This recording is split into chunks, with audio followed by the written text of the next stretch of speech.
What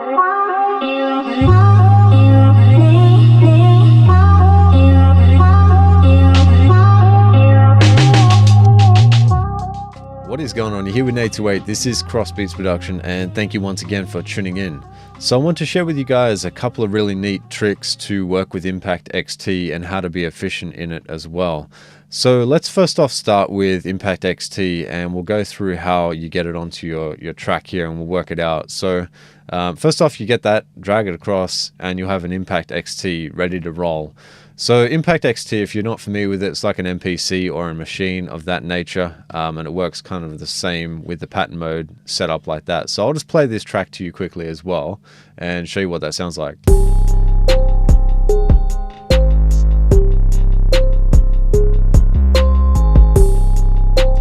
Cool. So you can set up a rhythm or a drum kit like this. You can do whatever you want. Pattern mode's not restrictive. It definitely allows you to be creative in the creative process and do it fast. So the way I did that is I select the pattern mode here. So if I've got this Impact XT selected here, if I hold down Command Shift and P, that'll create a new pattern, and that'll be a pattern mode there. So if I can drag that out basically to 4 bars, and then I have my pattern set up ready to roll, and you can just mess around with it. You've got all your kits here, which I'll show you how to get that on in just a second, but that's how you create the pattern to start with. So let's go back to Impact XT and have a look at how we get the files into these pads really efficiently. So say for example, I've got a drum kit and I know where it is on my hard drive, and you selected the folder that it's in. So for example, I've got this kit here that I've already selected, and I want to get all of these onto these 16 pads.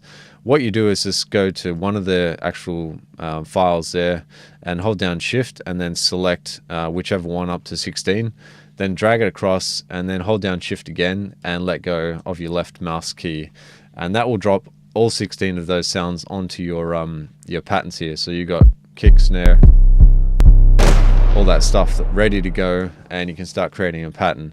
So if we were going to do that Command Shift thing again, Command Shift P, that's then the pattern mode ready to go, and you can go up to 64 patterns there, so 64 steps I should say, and that allows you then to drag this across into 4-bar loops, and you can work from that.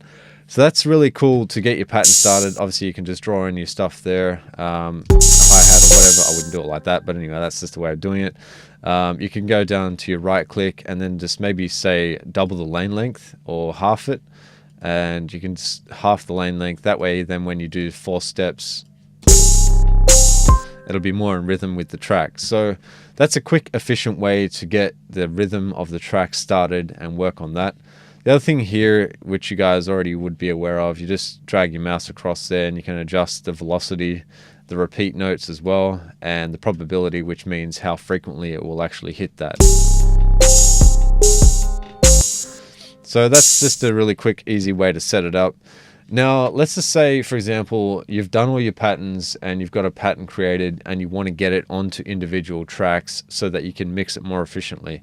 It's actually quite easy to do. So let's get into the actual Impact XT, and I'll show you exactly what you do there. So for example, I wanted my kick and all this stuff mixed out. All you have to do is just highlight this little thing down here, like the little stereo looking button thing, and choose what type of track you want it on. So it could be a mono or a stereo. Generally, I usually use mono unless it's something that I want to be wide, maybe a hi-hat possibly, but generally I go for mono. So if I select mono, down the bottom here on my Impact XT, you'll now see that that kick is actually coming out in a mono track of its own.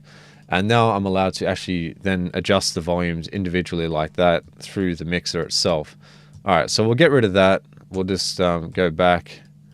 I'll just hide that, and we'll go back to Impact XT, and I'll explain something as well for you. So obviously the amp is the input, so the volume for this particular kick.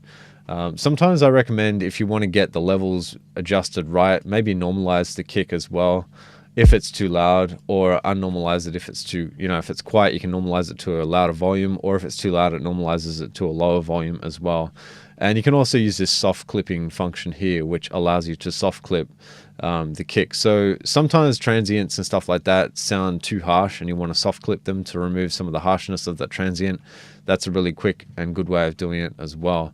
So, okay, so say for example, we've got our kit already set up and we've got this already playing like I have in my track already. I've got this Impact XT, which you guys will be able to see here. The way that you go from a creation mode like this, so the patterns normally come up like this. So it looks like this when you first have it. So it's all in one track. It's not really efficient when you're mixing it and you want to have individual controls over things. I mean, you can go into the pattern mode and adjust, Impact XT, and adjust the amp volumes and stuff like that. But I like to be able to adjust everything individually. So how do I do that, and how do I get it into that that looking setup so I can put it into buses and all that stuff like that? So what I would do here is highlight all of the patterns that I've created and then go down to here. You can go into the instrument part section here, and it allows you to convert the pattern to a part. So if you select that, it'll convert everything basically into what you used to see in Studio One, which was like a MIDI part. So pretty much all the MIDI is here. You can see it individually. It's still in the same step sequence, so all the drums and stuff are still on the same pattern modes, but it allows you more flexibility then to be able to adjust because you've got individual things set up here. So then the next stage to that is once you've got it looking like this, it's still in one section, so you've still got it on one bus theoretically, but you highlight all once again, and then you can split them to individual pitch. So if you go down to, in the events tab, I think it is, my bad, sorry, no, it's not, explode pitches to tracks. So in the instrument parts section, explode pitches to tracks, hit that, and that will separate every single thing into its own lane. So you've got individual things there. So for example, I've got my kick, hi-hat, and a kick as well. So that's then separated into individual lanes. So if I wanted to get all of these into their own audio tracks, then from there, what I would do is highlight all of the tracks there and just go to the bounce section. So there's two ways to get to it. Obviously the hotkey is Command B, which is Command Bounce, or you can go down to your musical instrument section here, where is it? No, my bad. In the events tab, and you've got Command B, which is Command Bounce. Mix selection would obviously allow you to have the inputs of your, say you've got a plug-in on the kick or whatever. If you want that included, you could put that on the mix selection, or if you just want to bounce down the audio as it is, which I'll just do that now. So obviously it's going to take a little bit of time. I'll just speed this up so you guys can see what happens at the end.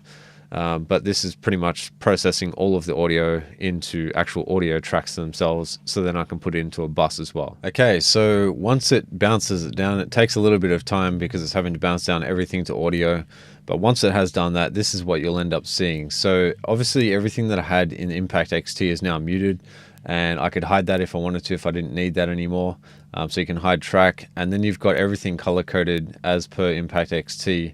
So all of my stuff now is able to be put in its own, bus. For example, I've got all of these tracks here. So if I wanted to bust them out, add a bus channel, relabel that, and just call that drums. And then you've got your bus as your drum kit there. So now I can put a compressor on it if I needed to, or whatever I want to do from there. You may not need to, but if you needed to, that way it allows you to do that. And then you've pretty much worked around, having the audio available to you to be able to mix it. So that is pretty much the best thing that you can do to be able to separate the tracks into their own lanes. Again, you can do that in Impact XT.